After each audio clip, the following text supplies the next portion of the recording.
तो chapter start करते हैं, sexual reproduction in the flowering plant.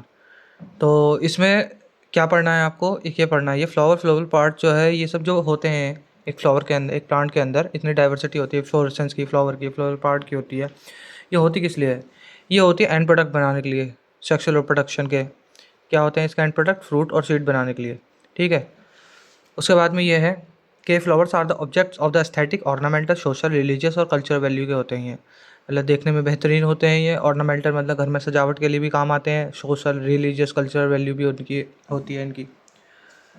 तो इतना इम्पोर्टेंट नहीं है, बस सबकॉन्शियस माइंड में रहेगा, एक बार रीड कर लिया तो। अब है to a biologist the flowers are morphological and embryological marvel and the site of sexual reproduction. तो बायोलॉजिस्ट के लिए फ्लावर क्या है? Morphological and embryological, morphological and embryological marvels and the site of sexual reproduction. तो देखो, stamen में जो होता है दो पार्ट होते हैं, एक होता है एंथर और एक होता है फिलामेंट। ठीक है। तो दो पार्ट होते हैं स्टैमन के, एंथर और फिलामेंट। फिलामेंट जो होता है लॉन्ग सिलेंडर होता है, proximal end of the filament. जो प्रॉक्सिमल एंड होता है फिलामेंट का, वो क्या होता है? वो थैलेमस से अटैच्ड होता है या फिर पेटल से अटैच्ड होता है, पेटल ऑफ द फ्लावर। ठीक है। अब जो है, जो स्टेमन होता है वो एंथर होता है। एंथर पार्ट जो होता है वो टर्मिनल होता है, जनरली बायलोब्ड होता है ये। और इसके ईच लोब कंटेन्स टूथ हैगा। ठीक है। दो हैगा होते हैं, ईच लोब कंटेन्स टूथ हैगा। और जो एंथर का स्ट्रक्चर होता है वो चार साइड्स होती हैं, तो टेट्रागोनल स्ट्रक्चर होता है।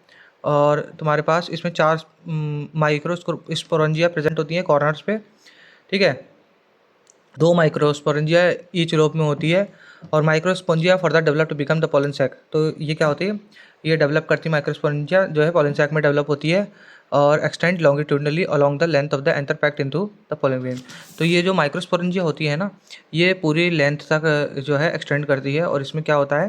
Packed with the pollen grain, ये पोलन ग्रेन के साथ में पैक्ड होती है। ठीक है। तो ये हो गया आपका। अब है, ये कंप्लीट हो गया स्ट्रक्चर का बेसिक। अब ये ट्रांसफर सेक्शन होता है। देखो ट्रांसफर सेक्शन क्या होता है, अगर जैसे उंगली को हम काट दें यहाँ से बीच में से, तो ये ट्रांसफर सेक्शन बनता है। ठीक है। अब है एंथर।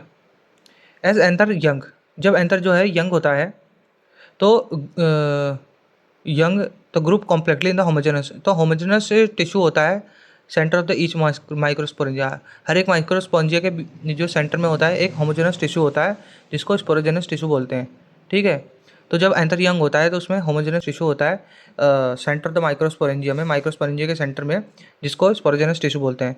स्पोरोजेनस टिश्यू में जो होता है मियोसिस होता है, माइक्रोस्पोर टेट्राड बनते हैं इससे। स्पोरोजेनस टिश्यू में मियोसिस होकर माइक्रोस्पोर टेट्राड बनते हैं। ठीक है। अब क्या क्या लेयर्स होती हैं वो देख लेते हैं। तो देखो यहाँ पे मैं, ये क्या है? Transfer section of the young anther and large view of the microsporangium. Microsporangium का लार्ज व्यू है ये। ठीक है। ये एक माइक्रोस्पोरेंजियम है। इसमें कौन सी लेयर होती है? इसमें बाहर की, सबसे बाहर की लेयर कौन सी है? एपिडर्मिस है। उसके अंदर है एंडोथीसियम। उसके अंदर है मिडिल लेयर, और फिर है टेप्टम, और फिर है स्पोरोजेनस टिश्यू। तो पहली चीज़ तो ये स्पोरोजेनस टिश्यू कौन सा है? स्पोरोजेनस टिश्यू ये है। ठीक है।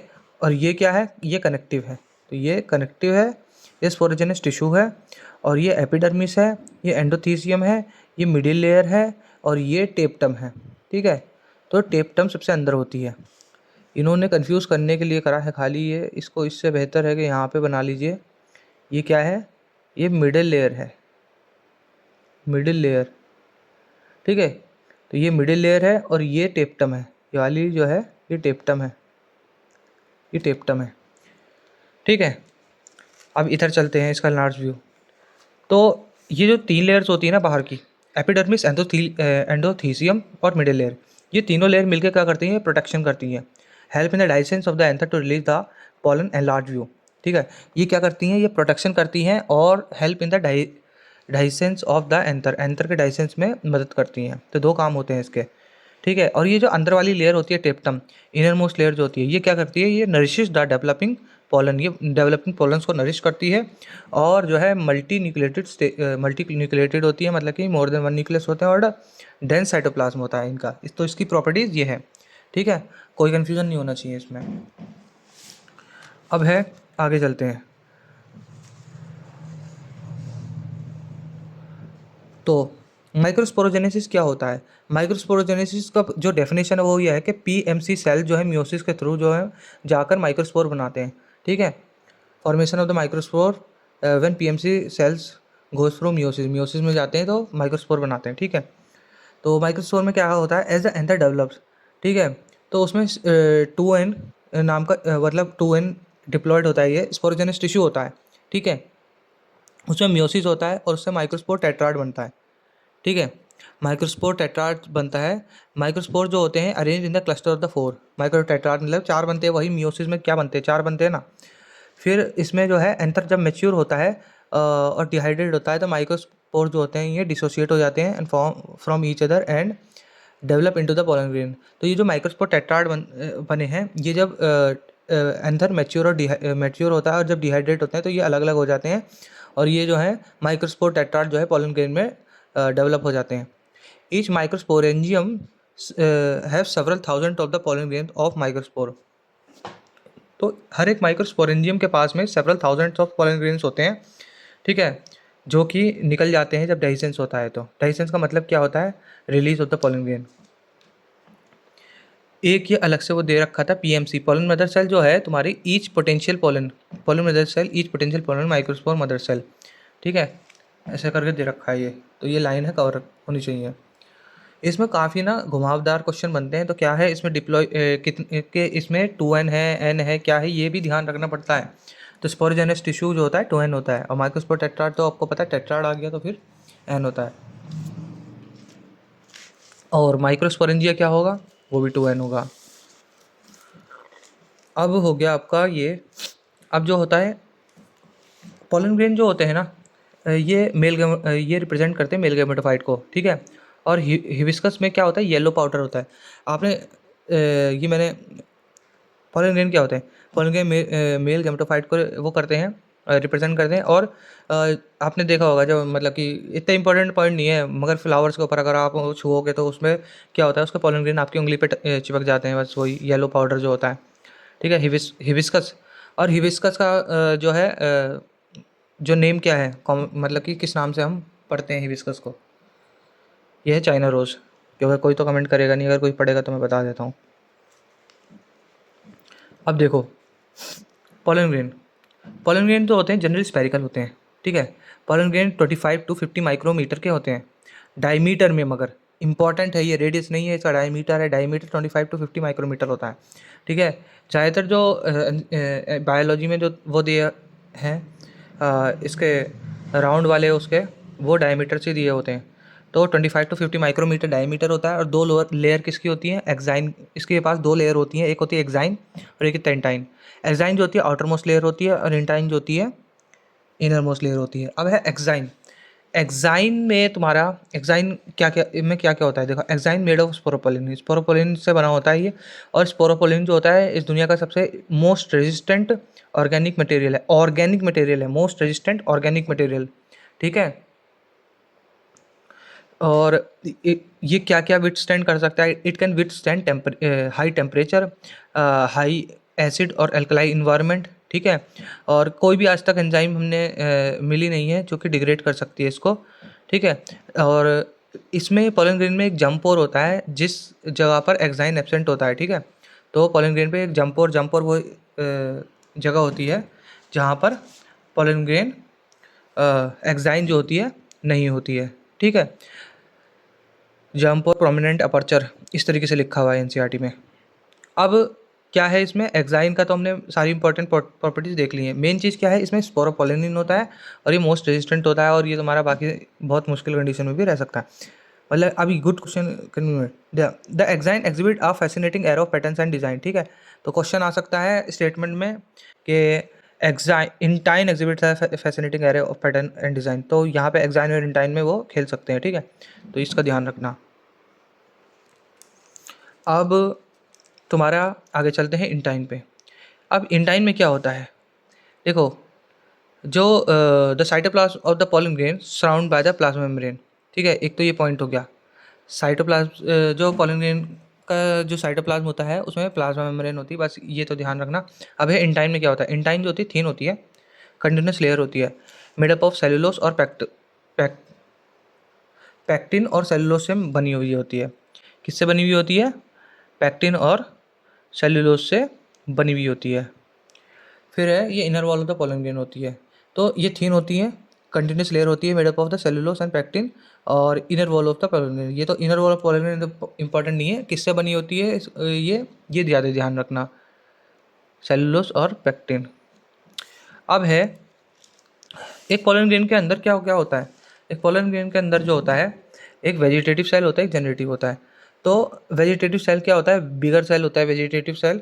अबंडेंट फूड रिजर्व होता है इसके पास में, और इसके पास में लार्ज इरेगुलरली शेप्ड न्यूक्लियस होता है, लार्ज इरेगुलरली शेप्ड न्यूक्लियस होता है। और ये जनरेटिव सेल जो होता है ये स्मॉल होता है, ये फ्लोट करता है साइटोप्लाज्म ऑफ वेजिटेटिव सेल में, वेजिटेटिव सेल के साइटोप्लाज्म में ये फ्लोट करता है और स्पिंडल शेप्ड होता है इसका। ये तो इंपॉर्टेंट है, ये शेप्स याद रखना। इसका वेजिटेटिव सेल का जो है न्यूक्लियस लार्ज इरेगुलरली शेप्ड होता है, और जनरेटिव सेल का जो है वेजिटेटिव सेल जो होता है ये स्पिंडल शेप का होता है। ठीक है, इसमें डेंस साइटोप्लाज्म होता है और न्यूक्लियस होता है। तो ये एक इम्पॉर्टेंट चीज़ है, ये भी इम्पॉर्टेंट चीज़ है। ठीक है, तो इसमें डेंस साइटोप्लाज्म होता है, इसको भी रख सकते हैं।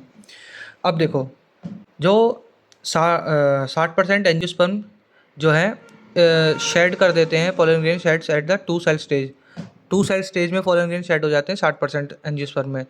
लेकिन जितने बचे हुए 40% एंजियोस्पर्म और जितने भी बाकी सब हैं प्लांट्स, उनमें जो है पहले ये जनरेटिव सेल जो है ये डिवाइड होता है, और उसके बाद में माइटोटिकली डिवाइड होता है, मतलब कि 1 से 2 बनते हैं, और उसके बाद में 3 सेल स्टेज पे ये जो है शेड होते हैं। तो ये ध्यान रखना, 60% एंजियोस्पर्म जो है 2 सेल स्टेज पे शेड होते हैं, और बाकी बचे हुए 40% एंजियोस्पर्म और बाकी अदर्स जो हैं वो 3 सेल स्टेज पे, जिसमें जनरेटिव सेल जो है डिवाइड होता है पहले। अब है पोलन ग्रेन का क्या है भाई, देखो आजकल पोलन ग्रेन जो है वेस्ट में फूड सप्लीमेंट की तरह लिए जाता है, जो कि एथलीट्स और रेस हॉर्सेज में मतलब रेस हॉर्सेज में यूज़ होते हैं और एथलीट्स यूज़ करते हैं इसको।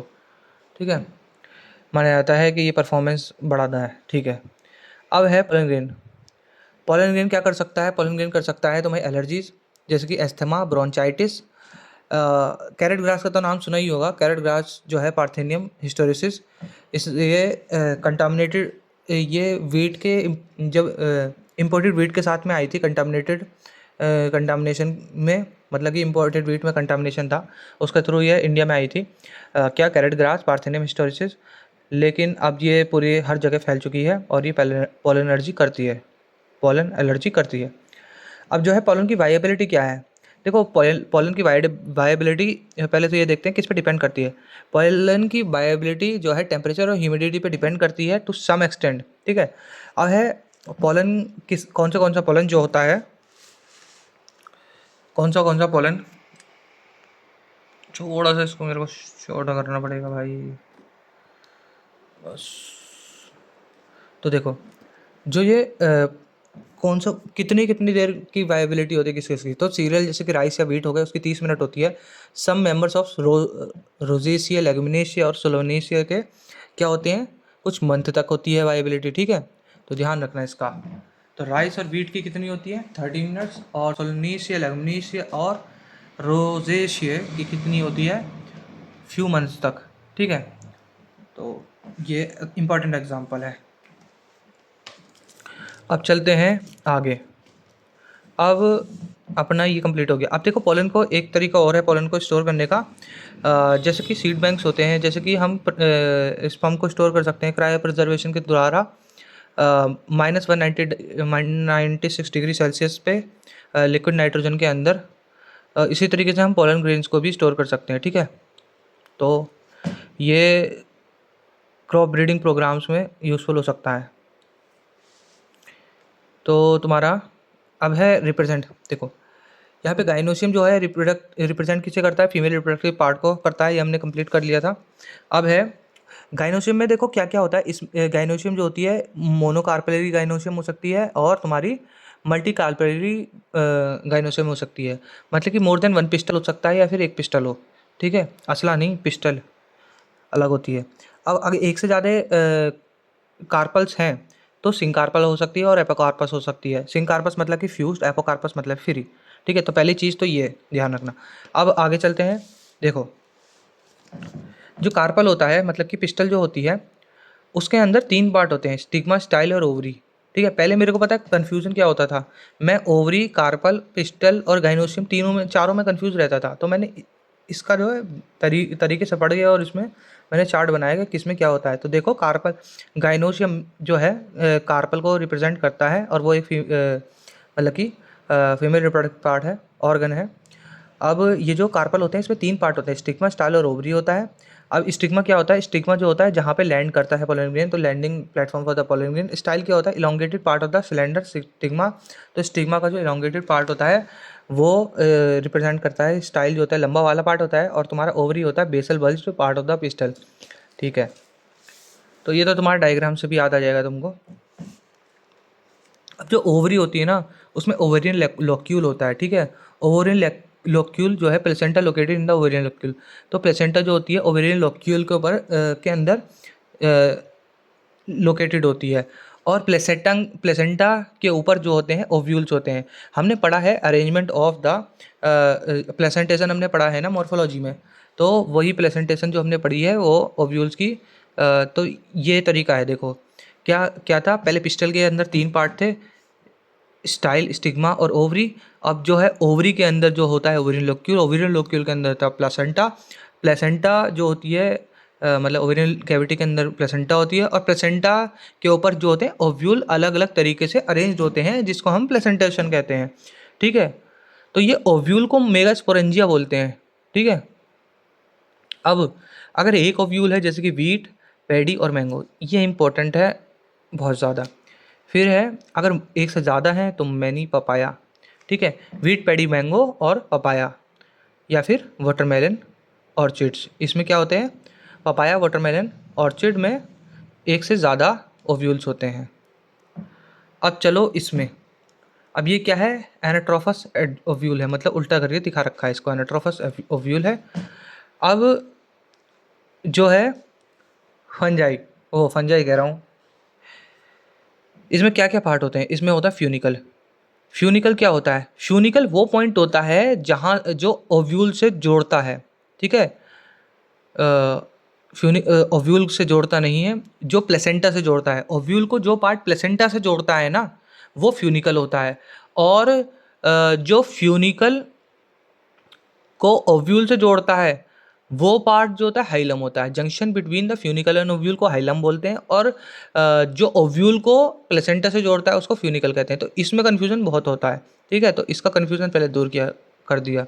अभी ये वाला पार्ट जो होता है माइक्रोपाइलर बोल होता है, ये माइक्रोपाइलर रीजन होता है। ठीक है ना, और ये जो जगह होती है इसको माइक्रोपाइल कहते हैं।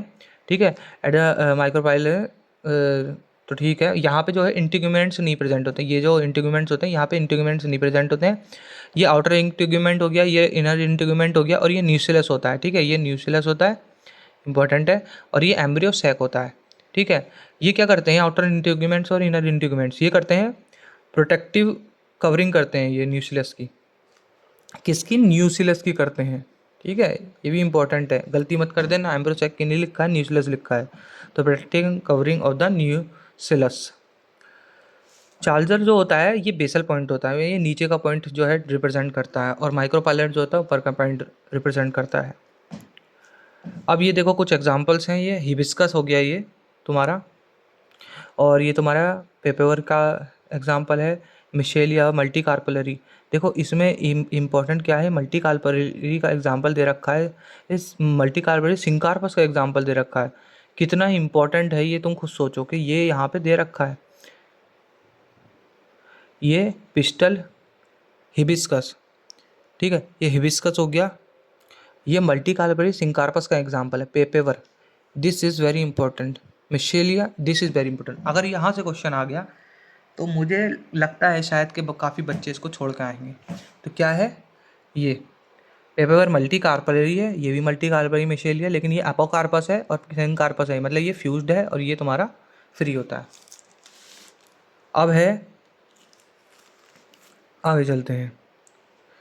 तो देखो अब क्या क्या सिस्टम इसमें चलता है वो देख लेते हैं। हमने ओव्यूल के बारे में जो है इन्फॉर्मेशन सारी डायग्राम में पढ़ ली है। ठीक है, ये जितनी इन्फॉर्मेशन थी सब मैंने ऊपर डायग्राम में कवर कर दी है। अब cells of nucleus has abundant food reserve material located in the nucleus in the embryo sac female gametophyte और an ovule generally has single embryo sac found from the megaspore. तो जो nucleus होता है उसके पास में अबंडेंट फूड रिजर्व मटेरियल होते हैं located in the nucleus is the embryo sac. ठीक है, तो न्यूक्लियस के पास क्या होता है, अबंडेंट फूड रिजर्व मटेरियल होते हैं। वैसे तो मैंने ये यहाँ पे भी कवर किया है, न्यूक्लियस के पास अबंडेंट फूड रिजर्व मटेरियल होते हैं और एम्ब्रियो सैक क्या होता है, फीमेल गैमेटोफाइट को रिप्रेजेंट करता है। ठीक है, ये रह गया था ऊपर, तो बस यही है इसमें। और an ovule generally have a single embryo sac, तो जनरली जो होता है एक एम्ब्रियो सैक होता है। ठीक है, अब है मेगास्पोरोजेनेसिस।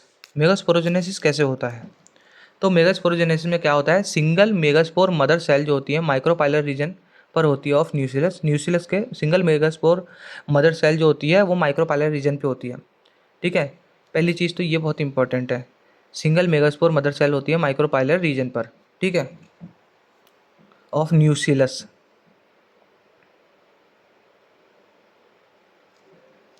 न्यूसेलस। ठीक है, अब इसको जो है मैंने यहाँ पे कवर किया है। ठीक है, इन माइक्रोपाइलर रीजन न्यूक्लियस जो होता है megaspore single megaspore mother cell in micropylar region of nucleus. ठीक है, मेगास्पोर मदर सेल का क्या प्रॉपर्टीज होती है, माइक्रोपाइलर रीजन पे होता है, ये लार्ज सेल होता है, ये डेंस साइटोप्लाज्म होता है इसमें। ठीक है, और ये प्रोमिनेंट न्यूक्लियस होता है। ठीक है, तो ये है मेगास्पोर मदर सेल, इसकी प्रॉपर्टीज है large cell, dense cytoplasm, prominent nucleus होता है और ये सिंगल होता है।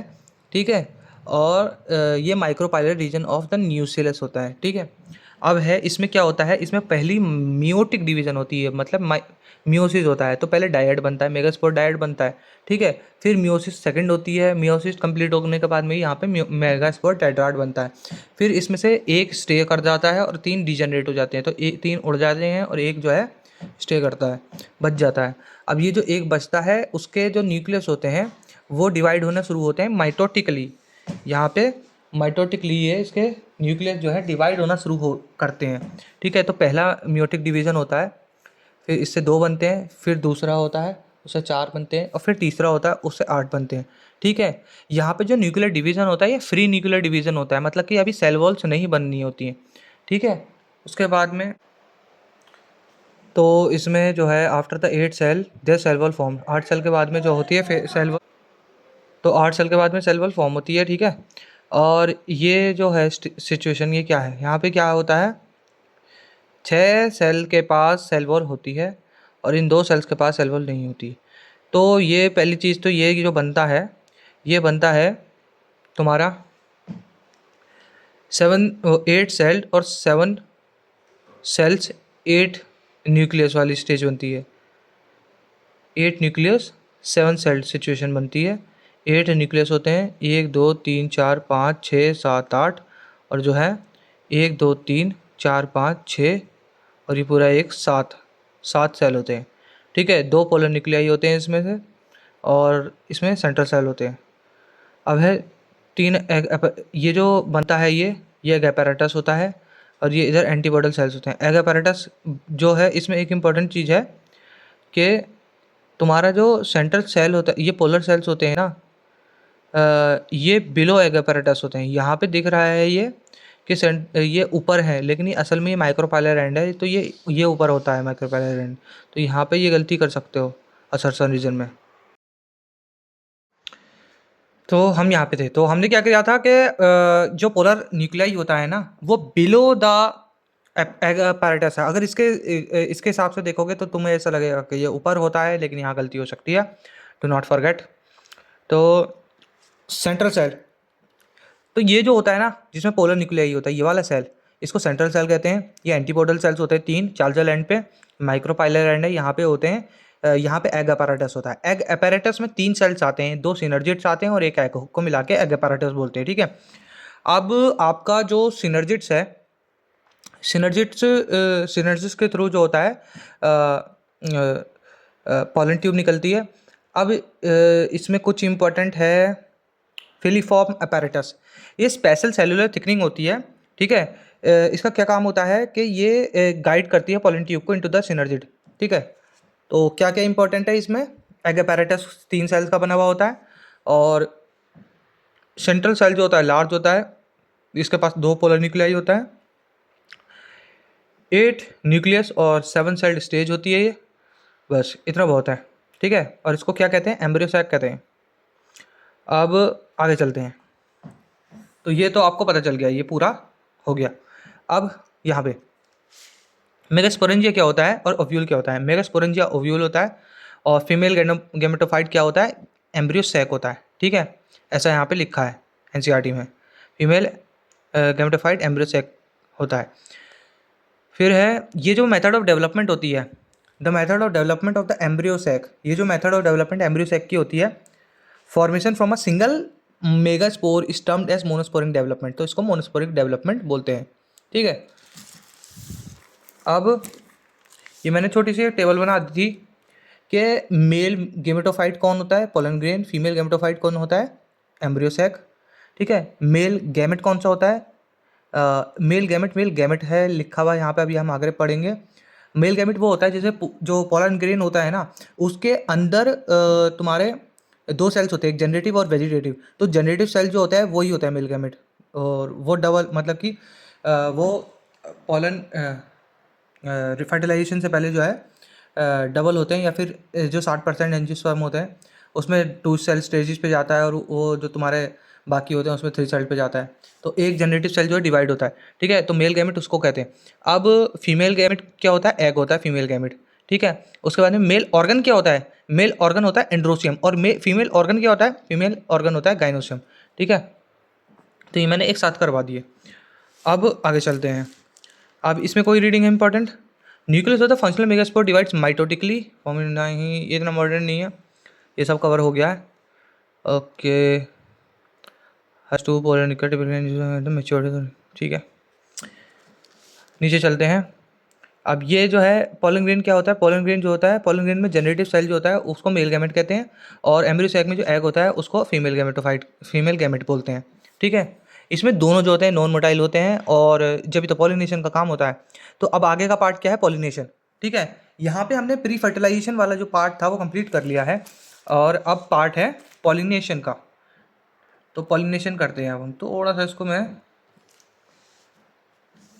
जूम कर लेता हूँ। तो पॉलिनेशन में क्या होता है, पॉलिनेशन में क्या होता है, pollen grain shed from the anther, anther से पॉलन ग्रेन शेड होते हैं and to the stigma of the pistil, stigma किस पे, जो तुम्हारा पिस्टल का जो स्टिग्मा होता है उस पर जाके बैठते हैं एंथर के पॉलन ग्रेन, ठीक है। डेहिसेंस ऑफ एंथर का मतलब बताया था ना मैंने। तो इसको क्या कहते हैं, टर्म पॉलिनेशन। तो ये इसकी डेफिनेशन हो गई, shed from the anther to the stigma of the pistil is termed as pollination, pollen grain shed होते हैं। चलो आगे चलते हैं। अब काइंड्स ऑफ पॉलिनेशन बहुत ईजी है, 3 काइंड्स ऑफ पॉलिनेशन होते हैं। पहला होता है ऑटोगैमी, दूसरा होता है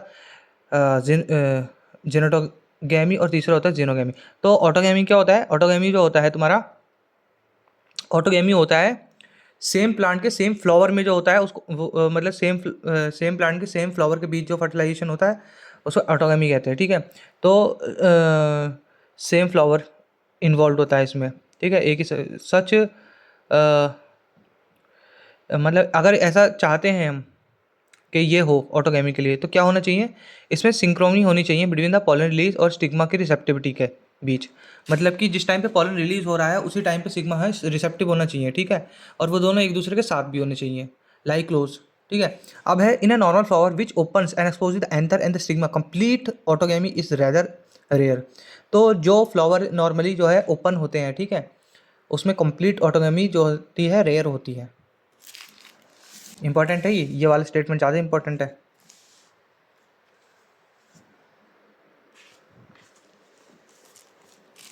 अब है ऑक्जेलिस, थोड़ा उसमें इधर को कर लेता हूँ। हाँ, तो क्या ऑक्जेलिस कॉमनलिना का और कॉमन पेंसी नाम के ये वो होते हैं, प्लांट्स होते हैं, जिसमें क्या होता है 2 टाइप के फ्लावर्स होते हैं, ठीक है। ऑक्जेलिस कॉमेलिना और कॉमन पेंसी वायोला जिसको कहते हैं, वायोला जिसका दूसरा नाम है, ठीक है। Oxalis Commelina, common Pence, voila, इसमें 2 टाइप के फ्लावर्स होते हैं, एक होता है क्लिस्टोगैमस और एक होता है कैस्मोगैमस। क्लिस्टो का नाम से ही पता चल रहा है, क्लिस्ट की तरह मुट्ठी की तरह होगी, ठीक है। तो ये बंद होते हैं, ठीक है, टोटली क्लोज्ड होते हैं और इनवेरिएबली ऑटोगैमस। तो ये इनमें जो है कुछ और हो ही नहीं सकता, ये ऑटोगैमी ही दिखाते हैं, ठीक है। स्टिग्मा और एंथर जो होता है क्लोजली लाई करता है, और इसमें जो होता है when pollinator not present ensure the. तो इसका फ़ायदा बस ये होता है कि जब पॉलिनेटर नहीं भी होता है ना, तब भी ये फर्टिलाइजेशन कर लेते हैं।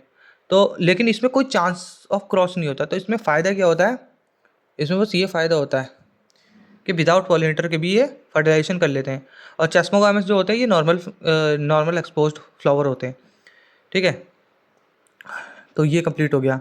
तो इसमें sure set of seed even without the pollination के विदाउट भी जो है सीड हो जाएंगे, ये रहता है इसमें, ठीक है। अब आगे चलते हैं गिटेनोगैमी। गिटेनोगैमी में क्या होता है कि इसका सबसे पहले स्टेटमेंट ये जो होता है फंक्शनली तो क्रॉस होता है। गेनेटो गिटेनोगैमी जो होता है ये फंक्शनली तो क्रॉस होता है, ठीक है, बिकॉज जो ये होता है अलग अलग फ्लावर्स के बीच होता है, लेकिन ये एक ही पेड़ के दो फ्लावर्स के बीच में होता है, ठीक है।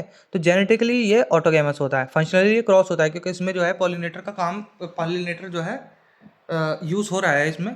तो फंक्शनली ये क्रॉस होता है और जेनेटिकली ये ऑटो होता है। ये बहुत कॉमन है क्वेश्चन, और जो है different flower of the same plant, ठीक है। तो ये याद रखना, इतना टफ नहीं है।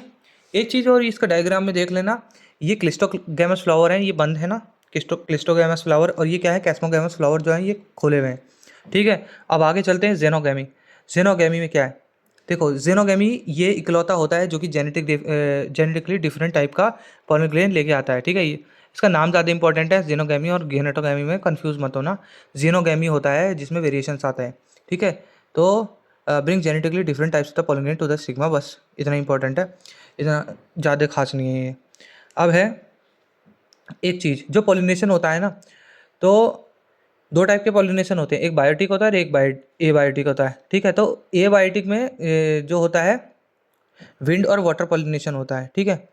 लेकिन जो ज़्यादातर प्लांट्स में होता है वो बायोटिक पॉलिनेशन ही होता है। एबायोटिक बहुत कम प्लांट्स में होता है, और उसमें भी सबसे ज़्यादा में क्या होता है, विंड वाला होता है, वाटर तो उससे भी कम में होता है। तो सबसे ज़्यादा एनिमल्स में से होता है, उसके बाद में फिर विंड से और फिर वाटर से, ठीक है। तो मोस्ट प्लांट जो है एनिमल्स वाला ही होता है, ज़्यादातर प्लांट्स में पॉलिनेशन एनिमल के थ्रू ही होता है। तो ये सब था इसमें। और स्टेटमेंट क्या है, pollen grain coming in contact with the stigma is the chance factor in both wind and water pollinator, ठीक है। तो ये एक स्टेटमेंट की तरह आ सकता है कि ये चांस फैक्टर होता है विंड और वाटर में, दोनों में। ये मैंने कवर कर दिया है, तो इसको स्टेटमेंट हटाओ। The pollen grain comes in contact with the stigma is a chance factor in the both winds and the water pollination. To compensate for this uncertainties and associated loss of the pollen grain, the flower produces enormous amount of pollen when compared to number of ovule available for the pollination. तो पहली चीज़ क्या है, pollen grain come contact with the stigma is a chance factor होता है both wind और water में। इसको compensate करने के लिए क्या करते हैं ये, flower produce enormous amount of pollen where compare to the ovules available for the pollination. Ovule के कंपैरिजन में जो पॉलन का बहुत ज़्यादा नंबर में बनाते हैं, इसलिए जो ये विंड और वाटर पॉलिनेटेड प्लांट्स होते हैं। अब है पॉलिनेशन बाय द विंड, ठीक है। Pollination by the wind is more common among the abiotic pollination, ठीक है। अब पॉलिनेशन बाय द विंड, इसमें क्या है, विंड ज़्यादा कॉमन होती है, ठीक है। इसमें जो पॉलन ग्रेन्स होते हैं वो लाइट होते हैं और नॉन स्टिकी होते हैं, ठीक है। वेल एक्सपोज्ड स्टेमन होता है। एक सेकेंड, तो देखो ये कैसे होते हैं, ये पीजी लाइट होते हैं, तो ये पीजी जो होते हैं ये लाइट होते हैं, नॉन स्टिकी होते हैं। ये वेल एक्सपोज स्टेमन होता है, इनका वेल एक्सपोज स्टेमन होता है, और लार्ज ऑफन फैदरी होते हैं, लार्ज ऑफन फैदरी स्टिग्मा होता है, और सिंगल ओव्यूल होता है जनरली इनमें, ठीक है। तो ये इंपॉर्टेंट पॉइंट है, सिंगल ओव्यूल होता है। स्टिग्मा कैसा होता है, फैदरी होता है। स्टेमन कैसा होता है, एक्सपोज्ड होता है, ठीक है। एक्सपोज्ड स्टेमन, फैदरी स्टिग्मा, और सिंगल ओव्यूल होता है एक ओवरी के अंदर, और जो इन्फ्लोरेसेंस होती है वो पैक्ड होती है, और कॉन ऑफ जो टेसल्स होता है वो स्टिग्मा नहीं होता है, वो अभी शायद इसमें कुछ चेंजेस करे गए हैं। पहले इसको स्टिग्मा बोला गया था इसमें एनसीईआरटी के हिसाब से, वो चेंजेस क्या हैं एक मिनट में बता।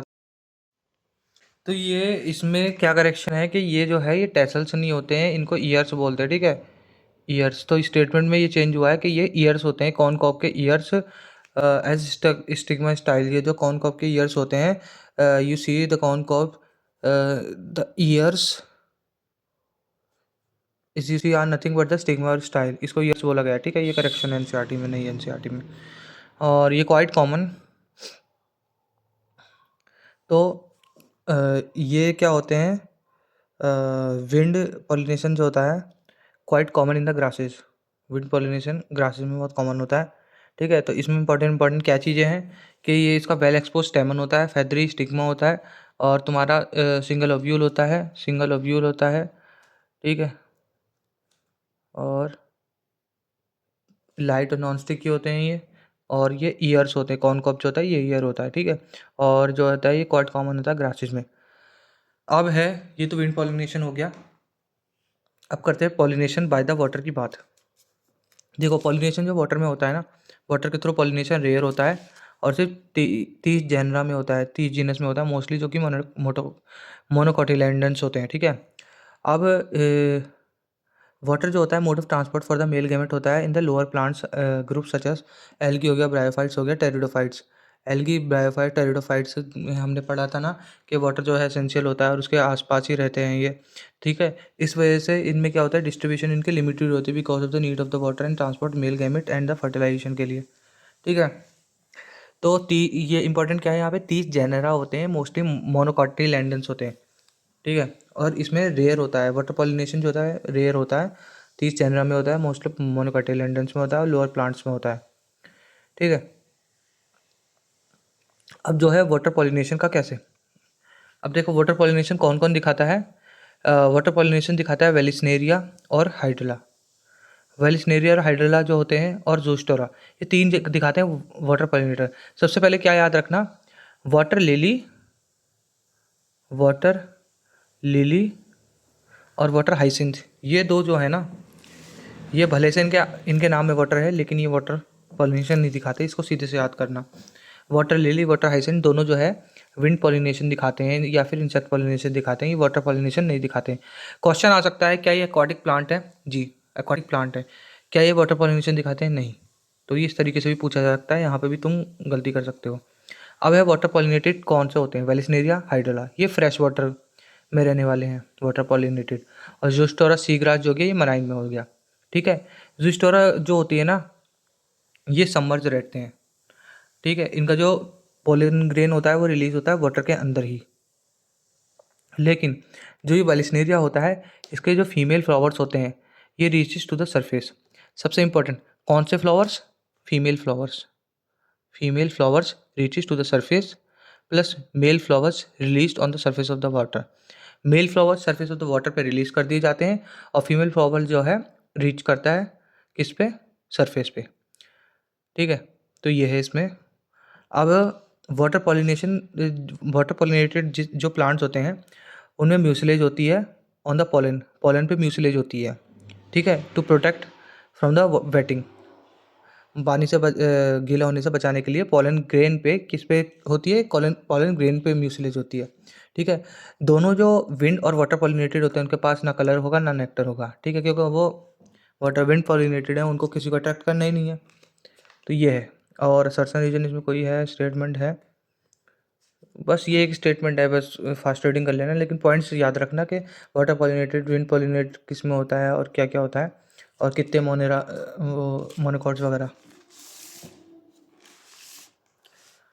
अब चलो, ये किसका एग्जांपल है, क्वेश्चन आ सकता है, ये वेलिस्नेरिया। अब वेलिस्नेरिया में भी ये आ सकता है कि ये मेल फ्लावर है, ये फीमेल फ्लावर है, ठीक है, ये स्टिग्मा है, ये फीमेल फ्लावर है, ठीक है।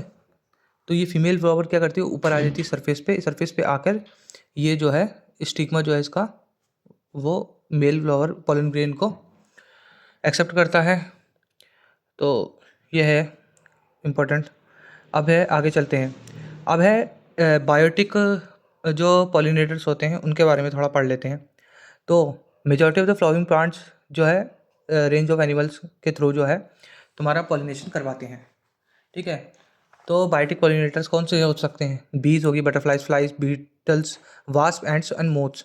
बर्ड्स भी होती हैं, बर्ड्स में सनबर्ड और हमिंग बर्ड इंपॉर्टेंट है, सनबर्ड और हमिंग बर्ड, ठीक है।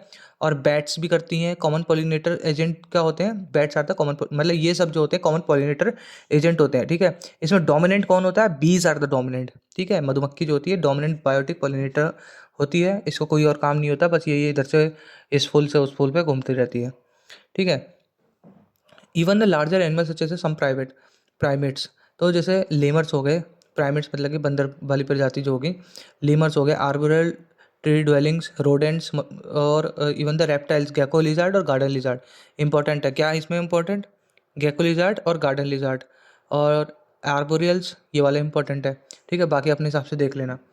अब ये भी पॉलिनेशन करते हुए पाए गए हैं, तो ये सारे इसके पॉलिनेटर्स हैं। अब है often the flowers of the animal pollinated plants are specifically adapted for the particular species.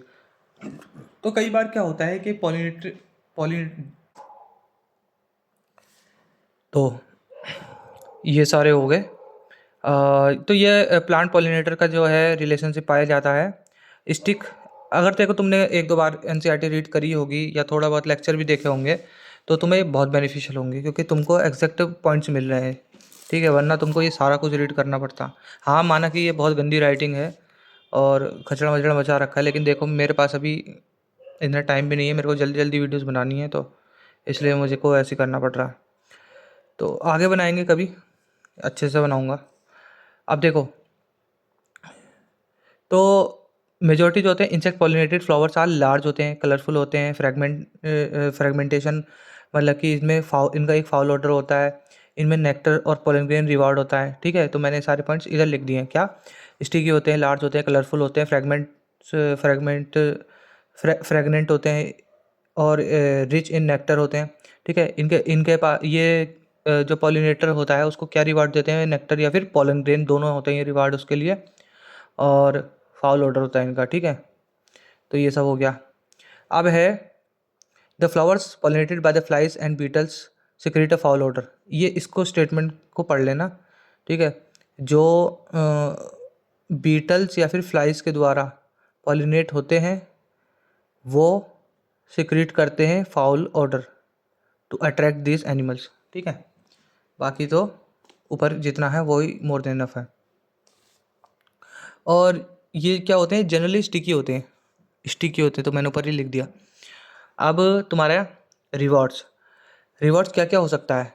ज़रूरी नहीं है कि रिवॉर्ड जो है ये नेक्टर्स और पोलन ग्रेन ही रिवॉर्ड हो, ठीक है। ये हो सकता है कि ये अंडे देने की जगह दे, ठीक है। जैसे कि एमोर्फलस जो होता है 6 फीट हाइट का फ्लावर होता है, ठीक है। तो वो क्या करता है, वो चिड़िया जो होती हैं इसमें अपने अंडे दे सकती हैं, तो इस तरीके से वो पॉलिनेशन भी कर देती हैं। 6 फीट का फ्लावर होता है एमॉर्फस, तो वो उसमें अंडे दे देती हैं चिड़िया, safe species for laying the eggs, ठीक है। ये टॉलेस्ट फ्लावर भी होता है। और तुम्हारा एक दूसरा रिलेशनशिप होता है मोथ युग का, ठीक है। मोथ और युग का, ये दोनों पहली चीज़ तो है कि can't complete the life cycle without each other. Moth ले egg in the locule of the ovary. पूछा जा सकता है किस पार्ट में वो अपने एग ले करते हैं? लॉक्यूल ऑफ द ओवरी में वो अपने जो है एग ले करते हैं। और युग का कोई इन रिटर्न क्या मिलता है? पॉलिनेशन मिल जाता है। तो मोथ के कहाँ ले करता है एग? युग, लोक्यूल ऑफ द ओवरी। अब चलो इधर तो ये कंप्लीटेड है, ये भी कंप्लीटेड है। कुछ जो होते हैं पॉलन नेक्टर रोबर्स भी होते हैं, कुछ ऐसा होते हैं जो पॉलिनेशन तो नहीं करते, लेकिन वो उनका जो होता है नेक्टर जरूर उड़ा देते हैं। तो कुछ उन्हें क्या कहते हैं हम? रॉबर्स बोलते हैं, चोर बोलते हैं, चोर, ठीक है। Pollen nectar robbers. अब है आउटब्रीडिंग डिवाइसेस। आउटब्रीडिंग डिवाइसेस देखो, अगर लगातार जो है दो क्लोजली रिलेटेड जो है ऑर्गेनिज्म जो है ब्रीडिंग करते हैं, तो क्या होता है उससे इनब्रीडिंग डिप्रेशन हो सकता है, ठीक है। और जो रेसेसिव जीन्स हैं वो ऊपर आ सकते हैं और वो ख़तरनाक हो सकते हैं। तो ऐसे में क्या करते हैं? मेजॉरिटी ऑफ द फ्लावर जो होते हैं वो हर्माफ्रोडाइट होते हैं, मतलब कि उनके पास मेल फीमेल दोनों ऑर्गन्स होते हैं, ठीक है। तो pollen grains are likely to come in contact with the stigma of the same flower, तो ज़्यादा चांसेस है कि सेम फ्लावर के स्टिग्मा में के साथ वो कांटेक्ट में आ सकते हैं। तो ये एक स्टेटमेंट हो गया मेजॉरिटी। तो कंटिन्यूस सेल्फ पॉलिनेशन से क्या हो सकता है कि इनब्रीडिंग डिप्रेशन की प्रॉब्लम हो सकती है। तो इसके तोड़ के लिए प्लांट्स ने जो है कई सारे डिवाइसेस डेवलप किए to discourage the self pollination, to encourage the cross pollination, ताकि वेरिएशंस आ सकें। तो किस किस तरीके से क्या क्या डिवाइसेस होते हैं वो पढ़ेंगे हम। रिपीटेटिव रिपीटेटिव वो रिसेप्टिविटी ऑफ द स्टिग्मा और रिलीज ऑफ द पोलन। तो इनकी टाइमिंग अलग अलग हो सकती है, ठीक है। रिसेप्टिविटी ऑफ द स्टिग्मा की रिसेप्टिविटी और पोलन की रिलीज का टाइम जो है वो अलग अलग हो सकता है। पहला तरीका ये है क्रॉस पॉलिनेशन को बढ़ावा देने का, ठीक है, या फिर सेल्फ पॉलिनेशन को डिस्करेज करने का। दूसरा है पोजीशन, जो स्टिग्मा और एंथर की पोजीशन है ना, वो अलग अलग हो सकती है। अलग अलग होने से क्या होगा कि वो कांटेक्ट में नहीं आएंगे। तो एंथर और स्टिग्मा की पोजीशन अलग अलग हो सकती है। फिर है तीसरा सेल्फ इनकम्पैटिबिलिटी हो सकती है, मतलब कि वो एक दूसरे के साथ में कंपैटिबल ना हो, और ये एक जेनेटिक मैकेनिज्म है। तो पूछा जा सकता है जेनेटिक मैकेनिज्म कौन सा है इसमें। Self incompatibility is a genetic mechanism to counter the self pollination, ठीक है। उसके बाद में चौथा है यूनिसेक्स, मतलब कि जो है एक ही सेक्स हो, या तो मेल हो या फीमेल फ्लावर हो बस। तो चौथा तरीका ये है, ठीक है। और पांचवा तरीका क्या है, इनहिबिट पॉलन जर्मिनेशन, ठीक है, या पॉलन ट्यूब की ग्रोथ को इनहिबिट कर सकते हैं, ठीक है। तो ये चौथा तरीका है, इनहिबिट द पॉलन जर्मिनेशन और पॉलन ट्यूब को। ये चौथा तरीका नहीं है, सेल्फ इनकम्पैटिबिलिटी में आता है। ये सेल्फ इनकम्पैटिबिलिटी में क्या होता है कि इनहिबिट कर देता है ये पॉलन जर्मिनेशन को और pollen growth in the pistol. तो इसमें चार तरीके होते हैं, या तो एक टाइमिंग अलग अलग हो जाए, ठीक है, या पोजीशन अलग अलग हो जाए एंथर स्टिग्मा की, या फिर क्या हो कि सेल्फ इनकम्पैटिबिलिटी आ जाए, जिसमें कि ये क्या करता है, inhibit the pollen germination, pollen का जर्मिनेशन या पॉलन ट्यूब की ग्रोथ को रोक देता है, ठीक है, होने नहीं देता। और चौथा तरीका है यूनिसेक्स फ्लावर्स, ठीक है, मेल या फीमेल होने चाहिए खाली। अब यूनिसेक्स फ्लावर में अगर हम एग्जांपल्स की बात करें तो कौन से यूनिसेक्स होते हैं, कौन से जो होते हैं वो होते हैं डायोसियस। तो यूनिसेक्स होते हैं कैस्टर और मेज में यूनिसेक्स होते हैं ओनली आइदर मेल और ओनली आइदर फीमेल, ठीक है। क्या एग्जांपल क्या है इसका, कैस्टर और मेज, ठीक है। फिर जो तुम्हारा अलग लिख देता हूँ इसको मैं, जो तुम्हारे डायोसियस होते हैं, पपाया डायोसियस का एग्जांपल है, ठीक है। तो ये जो तुम्हारे ये क्या करते हैं, यूनिसेक्स होने से क्या होता है, प्रिवेंट द ऑटो प्लस जेनेटोगेमी, दोनों ये इससे होने के चांसेस खत्म हो जाते हैं। ऑटो और जेनेटोगेमी दोनों को ये प्रिवेंट करता है, एक तरीके से स्टेटमेंट आ सकता है। अब बात करते हैं अगला, इसमें क्या है, पॉलन पिस्टल इंटरेक्शन। पॉलन जो है फ्लावर पे जाता है, स्टिग्मा पे जाता है, ठीक है।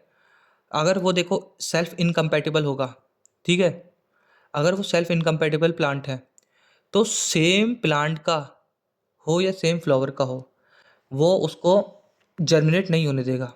लेकिन अगर वो फ्लावर नॉर्मल है, मतलब कि ऐसी कोई सेल्फ इनकम्पैटिबिलिटी वाली दिक्कत नहीं है, तो फिर चाहे सेम स्पीसीज का हो सेम प्लांट का हो, दोनों को एक्सेप्ट कर लेगा, ठीक है।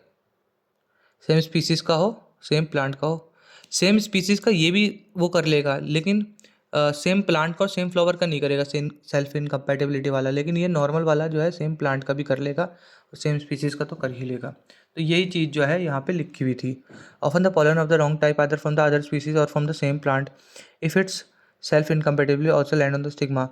The pistil has this ability to recognize the pollen whether it's of right type or compatible or the wrong type incompatible. If wrong type incompatible, if it is of the right type, the pistil accept.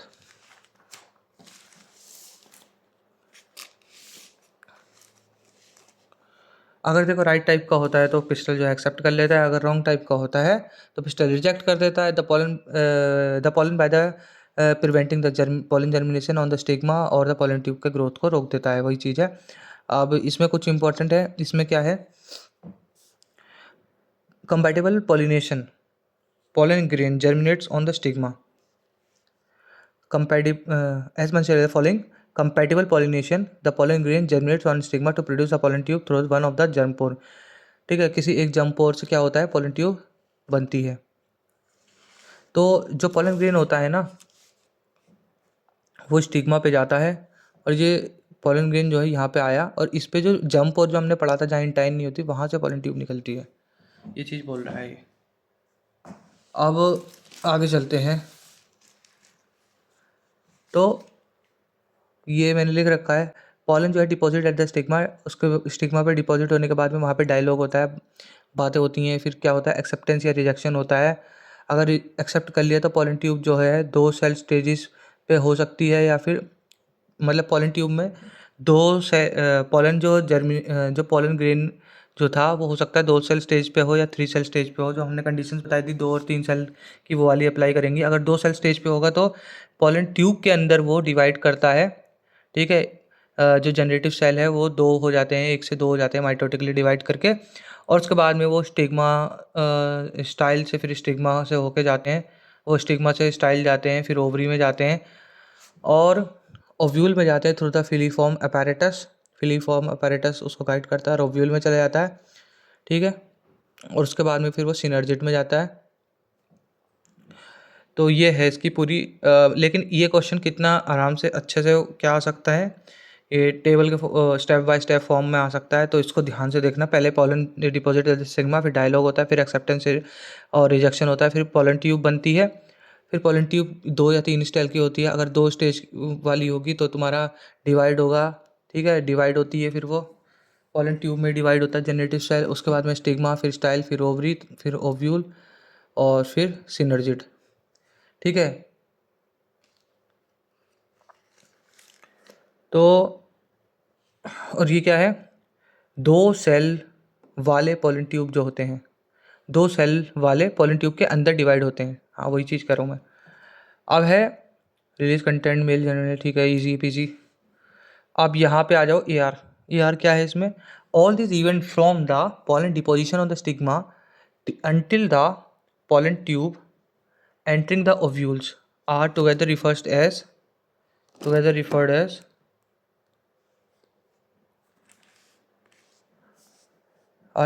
all these events from the pollen deposit on the stigma until the tube enter the ovules are together referred as pollen pistil interaction। तो statement type का है ये सब जो है सारे, pollen deposition लेके until the pollen tube enter the ovule, pollen tube enter the ovule, इसको क्या कहते हैं, pollen pistil interaction कहते हैं, ठीक है। तो इस नॉर्मल सी पॉइंट है, कोई इतना तगड़ा पॉइंट नहीं है। अगर आपको पॉलन जर्मिनेशन को मतलब कि पढ़ना है, ठीक है, पॉलन ट्यूब कैसे बनती है, तो उसमें क्या करना होगा, आपको 10% शुगर का सोल्यूशन लेना होगा, 15 से 20 मिनट रखना होगा, किसको, ये तुम्हारे पॉलन ग्रेन को, किसी भी पॉलन ग्रेन को, पिक चीपी ये सब के पॉलन ग्रेन को 10% शुगर सोल्यूशन के अंदर रखो, और 15 से 30 मिनट में उसकी पॉलन ट्यूब निकल के आ जाएगी, ठीक है। अब है आर्टिफिशियल हाइब्रिडाइजेशन। तो आर्टिफिशियल हाइब्रिडाइजेशन में क्या होती है, ये सबसे पहले जो होती है, major approach of crop improvement programme में ये मेजर अप्रोच थी आर्टिफिशियल हाइब्रिडाइजेशन। ये स्टेटमेंट याद रखना, ये AR में भी मैंने डाल रखा है, ठीक है।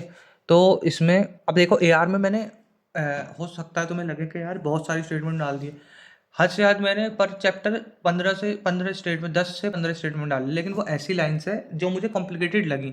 मैंने कई बार ये रीड करी है NCERT, बहुत बार रीड करी है मैंने NCERT, और जो मुझे लाइन्स मिली हैं, मैंने जो थोड़ी सी भी कॉम्प्लिकेटेड लगती है ना, जो मुझे लगता है कि वहाँ पे एग्ज़ाम हॉल में जाके हमें थोड़ी दिक्कत हो सकती है, वो सारी लाइन्स मैंने अलग करती हैं, उनको वो कर दिया। तो इसमें मुझे मेहनत बहुत लगी है। हो सकता है तो मुझे लगे कि मतलब कि बेकार, बिल्कुल बेकार क्वालिटी है, मगर भाई तुम्हें वो मेहनत नहीं करनी पड़ रही जो मैंने करी है, इसलिए चाहो तो पढ़ लो, मत पढ़ना हो, नहीं पढ़ना तो कोई बात नहीं है, ठीक है। तो इस टाइप की क्रॉसिंग के लिए क्या होता है, इंश्योर करना पड़ता है आर्टिफिशियल हाइब्रिडाइजेशन के लिए कि अनवांटेड पॉलन ग्रेन्स का कंटामिनेशन ना हो, अनवांटेड पॉलन ग्रेन्स का कंटामिनेशन ना हो। तो इसके लिए दो टेक्निक्स होती हैं, एक इमैस्कुलेशन और एक बैगिंग टेक्निक होती है। इसमें क्या होता है, इमैस्कुलेशन में तुम्हारा जो उसके वो होते हैं ना, क्या नाम है, एंथर्स, तो एंथर को रिमूव कर दिया जाता है। Anther removed using the forceps, कैंची से काट के एंथर को अलग कर दिया जाता है, ठीक है। और उसके बाद में उसको बैगिंग कर दिया जाता है, किसका, स्टिग्मा का बैगिंग कर दिया जाता है, फ्लावर का बैगिंग कर दिया जाता है, ताकि जो है उस पर अनवांटेड पॉलन ग्रेन्स पॉलिनेशन ना करें, ठीक है। अगर यूनिसेक्सुअल फ्लावर है, ठीक है, तो उसमें जो है तुमको बैगिंग करने की ही ज़रूरत पड़ेगी, इमैस्कुलेशन की ज़रूरत नहीं पड़ेगी, क्योंकि जब उसके पास एंथर है ही नहीं तो फिर फ़ायदा नहीं है।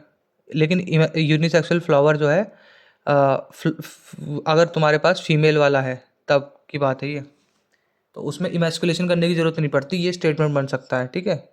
स्टेटमेंट क्या, छोटा मोटा स्टेटमेंट आ जाएगा यार। किसी क्वेश्चन में 10-5 स्टेटमेंट दे दिए एक साथ, जैसे पिछले साल आ रहे थे क्वेश्चंस, 25 में आए थे, तो फिर दिक्कत पड़ जाती है। ऐसे छोटे छोटे स्टेटमेंट में भी जो हल्का फुल्का भी दम रखते हैं उन्हें कर लेना चाहिए। अब है तुम्हारा डबल फर्टिलाइजेशन। तो भाई यहाँ तक पहुँच गए हम, डबल फर्टिलाइजेशन। सबसे पहले शांत रहो और देखो क्या क्या होता है। डबल फर्टिलाइजेशन में दो चीज़ें होती हैं, एक होती है सिंगैमी, एक होती है ट्रिपल फ्यूजन।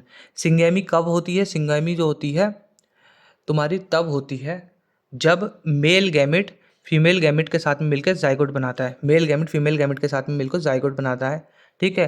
और ट्रिपल फ्यूजन तब होता है जो बीच की वो दो पोलर न्यूक्लियाइज थे, एक मेल गैमेट उन दो पोलर न्यूक्लियाइज के साथ में फ्यूज होता है और तुम्हारा प्राइमरी एंडोस्पर्म न्यूक्लियस बनाता है, ठीक है। तो पहली चीज़ तो ये पता चल गई। अब जो है ये दो आगे क्या क्या बनता है, तो प्राइमरी एंडोस्पर्म न्यूक्लियस से प्राइमरी एंडोस्पर्म सेल बनता है, फिर एंडोस्पर्म बनता है, ठीक है। और यहाँ पे जो है जाइगोट बन के एम्ब्रियो बनता है। तो डबल फर्टिलाइजेशन कहाँ पे होता है, double fertilization takes place in the embryo sac, embryo sac के अंदर होता है।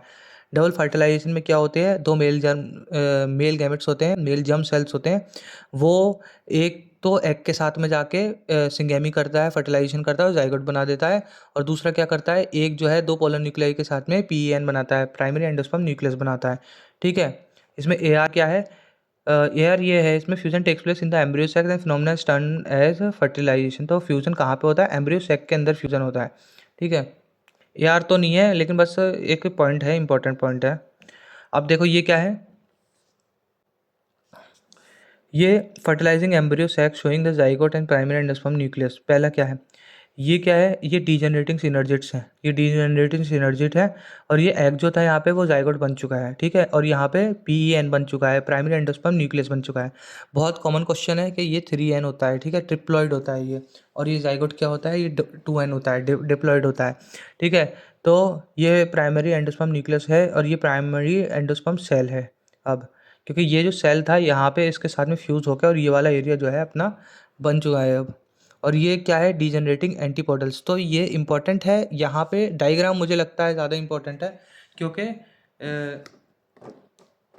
डीजनरेटिंग क्योंकि ये डीजनरेटिंग एंटीपोडल्स है, ये दे देंगे साथ में और तुम कंफ्यूज हो सकते हो पीछे वाले डायग्राम के साथ में, ठीक है, जिसमें वो एम्ब्रियो सैक का डायग्राम था। किसके साथ में बताओ, इसके साथ में, इस ये और ये एक जैसा लगता है, ठीक है, ये देखो, तो इसमें कंफ्यूज मत होना।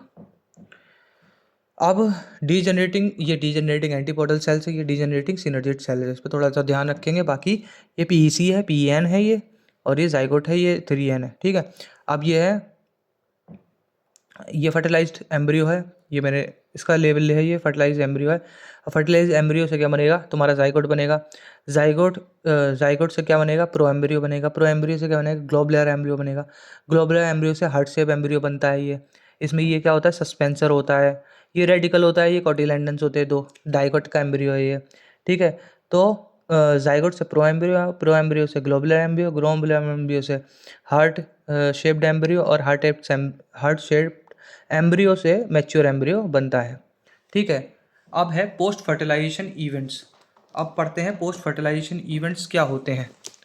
पोस्ट फर्टिलाइजेशन इवेंट्स क्या होते हैं, तो पोस्ट फर्टिलाइजेशन इवेंट्स में क्या होता है, एम्ब्रियो का डेवलपमेंट और तुम्हारा एंडोस्पर्म का डेवलपमेंट, एम्ब्रियो का और एंडोस्पर्म का डेवलपमेंट, ठीक है, maturation of the ovule into seeds and ovary का फ्रूट में बनना, ठीक है।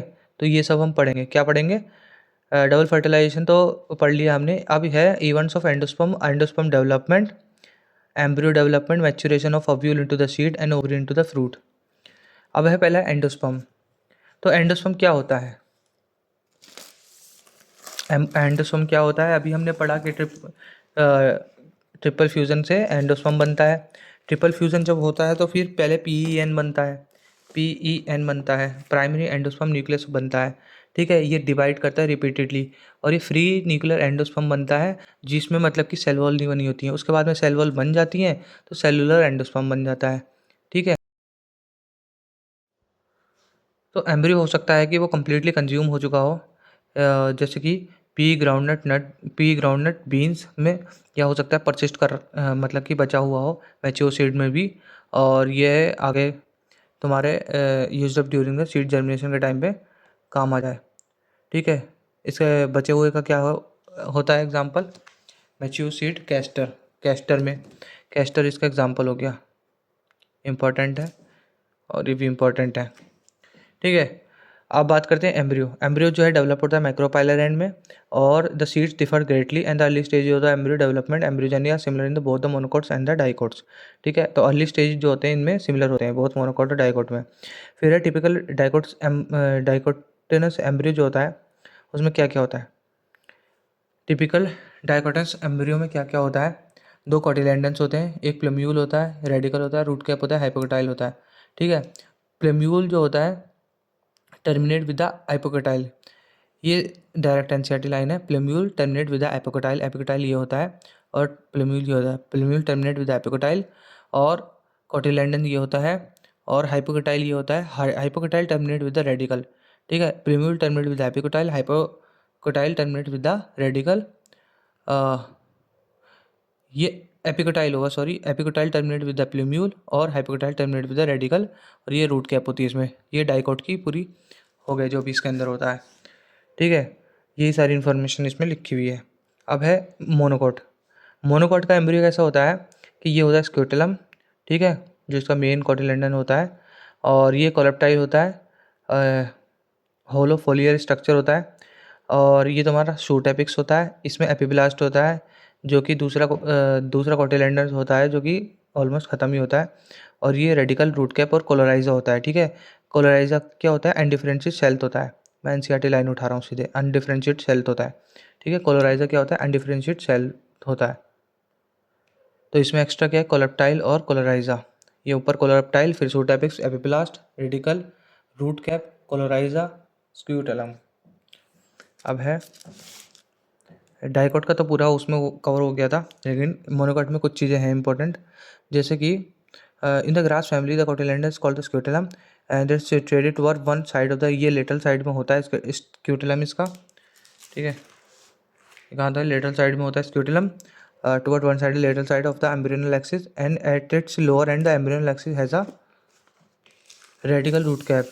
तो लोअर एंड पे इस पे रेडिकल रूट कैप होती है, enclosed in an undifferentiated cell called the coryza. Coryza undifferentiated cell होता है, और epicotyl has a shoot apex and the few leaf pyramida enclose the hollow foliar structure the coleoptile.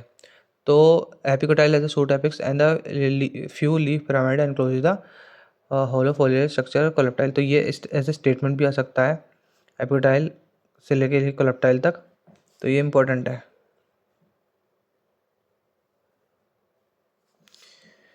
फिर चलते हैं seed.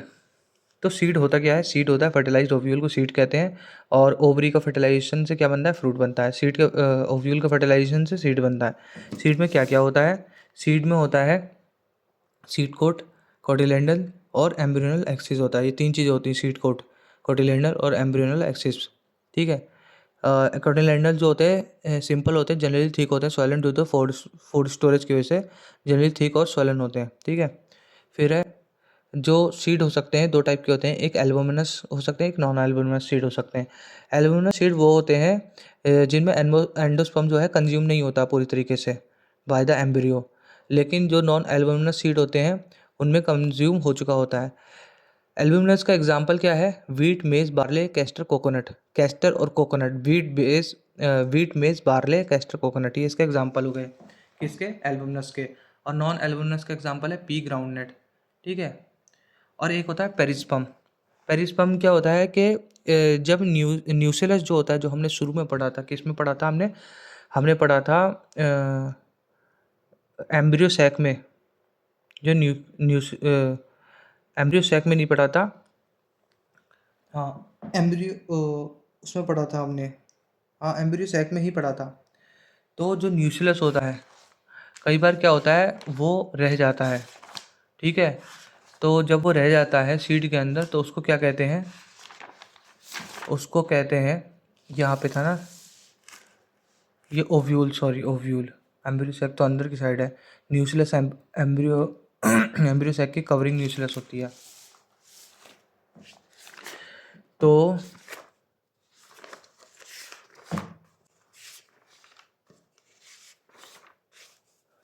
Perisperm में क्या होता है? न्यूक्लियस जो होता है, रेमिनेंट उसके थोड़ा सा पार्ट रह जाता है न्यूक्लियस का, रेमिनेंट्स रह जाते हैं। तो क्या इसके एग्जांपल्स हैं? बीट पेपर और ब्लैक पेपर। बीट जो होते हैं, इसमें पेरिस्पर्म पाया जाता है।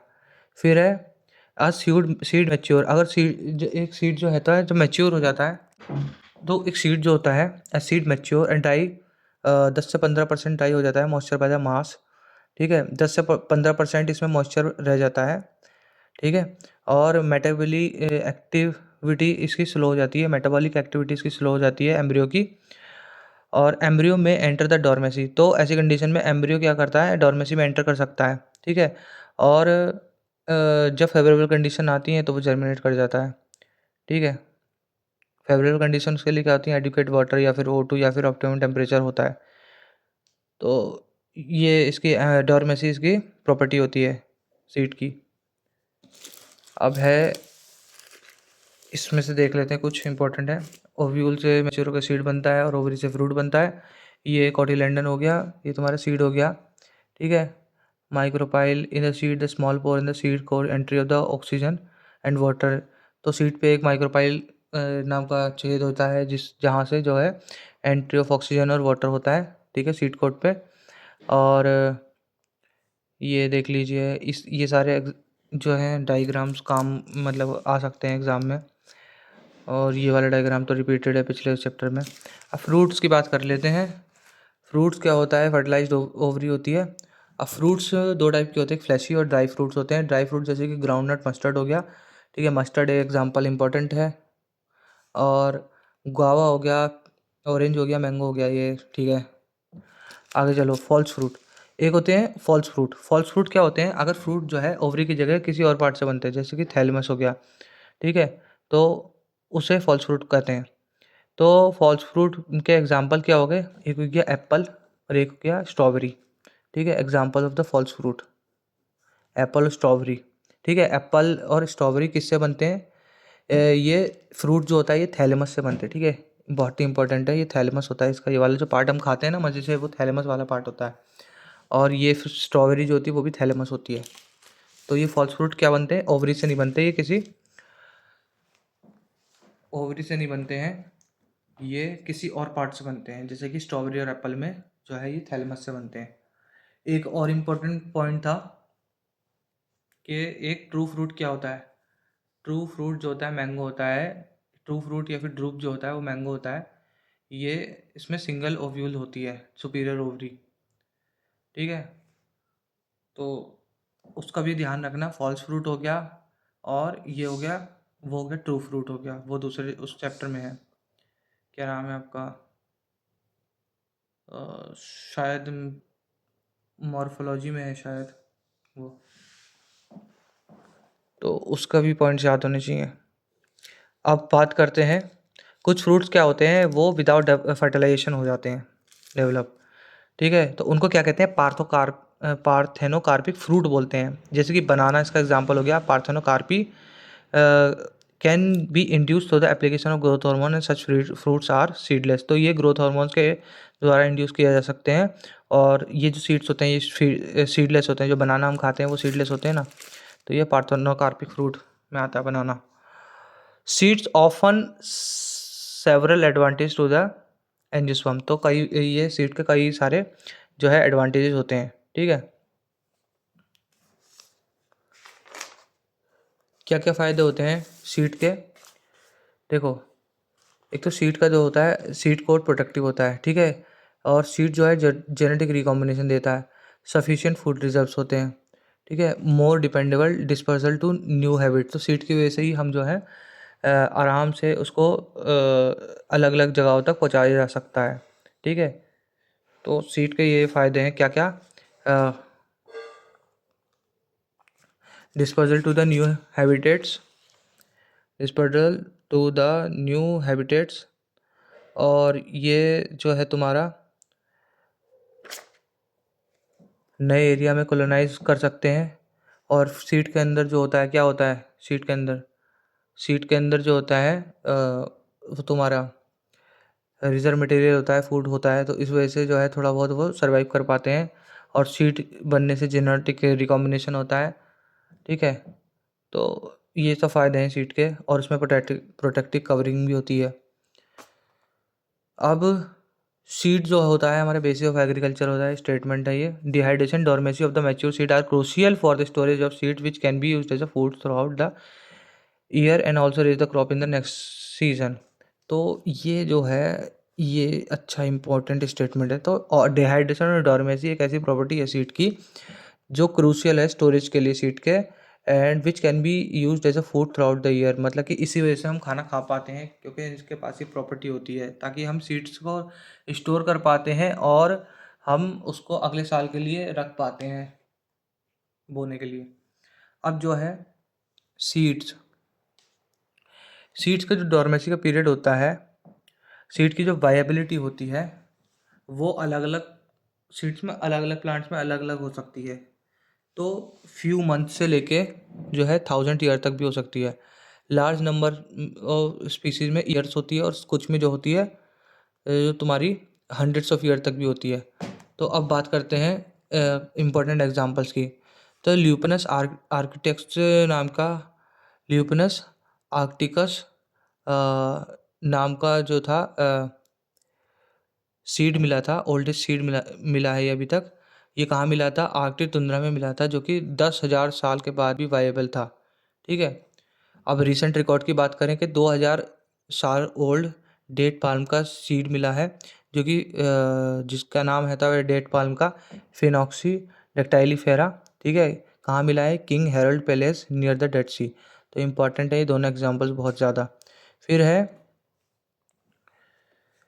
Can you think of some plant which fruit contain very large number के? कुछ प्लांट्स में बहुत ज़्यादा लार्ज नंबर ऑफ सीड्स होते हैं, जैसे कि ऑर्चिड्स, इसमें टाइनी थाउजेंड ऑफ सीड होते हैं। और जैसे कि पैरासिटिक स्पीसीज और ब्रांचेस स्ट्राइगा, ये इंपॉर्टेंट है बेटा, ये थोड़ा सा इसमें दे रखा है ना ये एग्जांपल, तो इस वजह से ज़्यादा इंपॉर्टेंट है। और ब्रांचेस स्ट्रिगा, फाइकस भी इसका एग्जाम्पल है, ठीक है। बहुत सारे छोटे छोटे सीड्स किसमें होते हैं? ऑर्चिड, पहले है ऑर्चिड, दूसरा है ओरोब्रांचे और स्ट्राइगा, तीसरा है तुम्हारा फाइकस, ठीक है। Orchid, Orobanche, Striga, Ficus. अब है ओपोमिक्सिस एंड पॉलीएम्ब्री। तो ओपोमिक्सिस क्या होता है? ओपोमिक्टिक सीड्स होते हैं, ठीक है। जैसे कि एस्टेरेसी और ग्रासिस, जो इनके कुछ स्पीसीज होती हैं एस्टेरेसी और ग्रासिस की, उसमें क्या पाया जाता है? एपोमिक्टिक स्पीसीज पाई जाती है, एपोमिक्टिक सीड्स पाए जाते हैं, ठीक है। जब सीड्स को विदाउट फर्टिलाइजेशन बनाया जाता है उसको एपोमिक्सिस कहते हैं, ठीक है। ये स्पेशल मैकेनिज्म होता है। समटाइम तो एपोमिक्टिक सीड्स क्या होता है? एक इम्पॉर्टेंट स्टेटमेंट इसका ये है, ए सेक्सुअल रिप्रोडक्शन, एपोमिक्सिस में ए सेक्सुअल रिप्रोडक्शन जो है मिमिक्स करता है सेक्सुअल रिप्रोडक्शन को। There are several ways to of development. अबे कहाँ पहुँच गया रे? मैंने ये कवर कर दिया था, रिसेंट रिकॉर्ड ऑफ 2008 पाल्म, और ये तुम्हारा Phoenix dactylifera King Herod palace near the Dead Sea. और ये तुम्हारे छोटे छोटे सीड्स किस में होते हैं? ये तुम्हारे orchid tiny thousands of seed होते हैं, और ब्रांचेस ट्राइका में जो ये पैरासाइटिक स्पीसीज होती हैं। तो एग्जाम क्वेश्चन में ये भी आ सकता है कि पैरासाइटिक स्पीसीज कौन सी होती हैं। तो एक तो कस्कटा होती है जो कि मैंशनड है प्लांट किंगडम में, और दूसरी क्या होती है? पैरासाइटिक स्पीसीज और ब्रांचिस ट्राइगा जो यहाँ पे दे रखी है, ठीक है। तो ज़रूरी नहीं है इसको तुम्हारा टाइनी सीड्स से करके पूछे, पैरासाइटिक स्पीसीज करके ये डाल देगा और फिर पूछेगा, ऐसे ही बनाते हैं क्वेश्चन। और फाइकस, ठीक है, इन सब में छोटे छोटे सीड्स होते हैं, बहुत सारे सीड्स होते हैं। एपोमिक्टिक सीड्स क्या होते हैं? एपोमिक्सिस एक प्रोसेस होता है जिसमें जो है सीड विदाउट फर्टिलाइजेशन बनता है, ठीक है। तो इसमें क्या होता है, ए sexual reproduction mimics the sexual reproduction, ये एक स्टेटमेंट आ सकता है। ए सेक्सुअल रिप्रोडक्शन यहाँ पे मिमिक करता है सेक्सुअल रिप्रोडक्शन को, क्योंकि यहाँ पे सीड बन रहा है, ठीक है। In some species the diploid egg is form without reduction, कुछ स्पीसीज में जो है डिप्लॉयड एग बन जाता है without reduction division and develop into the embryo without fertilisation, ठीक है। और ये एम्ब्रियो बन जाता है विदाउट फर्टिलाइजेशन। तो जो होता है कुछ डिप्लॉयड एग्स, कुछ में क्या होता है, diploid eggs form without reduction division, ठीक है। विदाउट रिडक्शन डिवीजन नहीं होता उन एग सेल्स में, और वो सीधे जो है तुम्हारा सीड बन जाते हैं बिना फर्टिलाइजेशन के। और दूसरा क्या है, पॉलीएम्ब्री। तो पॉलीएम्ब्री देखी जाती है सिट्रस और मैंगो जैसे प्लांट जो होते हैं, वैरायटी ऑफ सम, ऐसी वैरायटीज़ में सिट्रस और मैंगो जो प्लांट्स होते हैं, इनके वैरायटीज़ में some of the nuclear cell surrounding the embryo sac start dividing protein into the embryo sac and developing into the embryo. इसमें क्या होता है कि ये जो न्यूक्लियर सेल्स होते हैं ना एम्ब्रियो के सराउंडिंग, वो भी जो है एम्ब्रियोज में डेवलप हो जाते हैं, ठीक है। तो इन स्पीसीज में क्या देखने को मिलता है कि बहुत सारे एम्ब्रियोज होते हैं और अलग अलग शेप के होते हैं, अलग अलग शेप साइज़ के होते हैं एम्ब्रियो। तो अगर तुम किसी ऑरेंज के अंदर जो सीड्स देखोगे ना, तो उसमें क्या मिलेगा तुमको, नंबर ऑफ एम्ब्रियो बहुत ज़्यादा होगा, ठीक है, और डिफरेंट शेप और साइज़ के होंगे। अब क्या बात है कि हाइब्रिड वैरायटी, तो हम hybrid varieties serves our food in the vegetable crops exclusively cultivated for the hybrid tremendously increase the productivity. One of the problem of the hybrid seed have to produce hybrid. तो ये hybrid variety के होने से हम जो है मतलब कि हाइब्रिड्स हमने बनाए हैं, अलग अलग जो है अलग अलग स्पीसीज में अलग अलग जो उनकी खासियत थी, उन्हें क्रॉस व्रॉस करके हमने जो स्पीसीज हाइब्रिड बनाई हैं, वो हमें हर साल बनानी पड़ती है। क्योंकि जो है अगर हम वही है सेल्फ पॉलिनेशन सेल्फ फर्टिलाइजेशन करते रहेंगे उसमें, तो उनका जो प्रॉपर्टीज़ हैं, जो उनके कैरेक्टर्स हैं, वो सेग्रीगेट हो जाएंगे, ठीक है।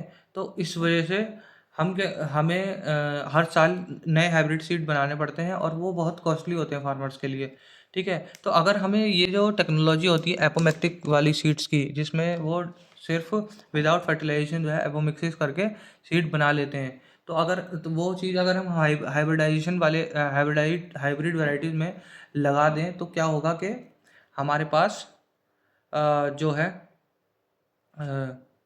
हम हर साल जो है हमको नए हाइब्रिड जो है सीड्स बनाने नहीं पड़ेंगे, हम उसमें एपोमिक्सिस के थ्रू वही सीड्स का कॉपी निकाल लेंगे, ठीक है। तो इसलिए आजकल जो है इस पे काफ़ी रिसर्च चल रही है एपोमिक्टिक जीन्स पे to transfer the apomictic genes. तो कोशिश कर रहे हैं कि एपोमिक्टिक जीन जो है हाइब्रिड वैरायटीज़ में डालने की कोशिश कर रहे हैं, और उसके ऊपर रिसर्च चल रही है। तो ये चैप्टर ख़त्म हो गया है, बस।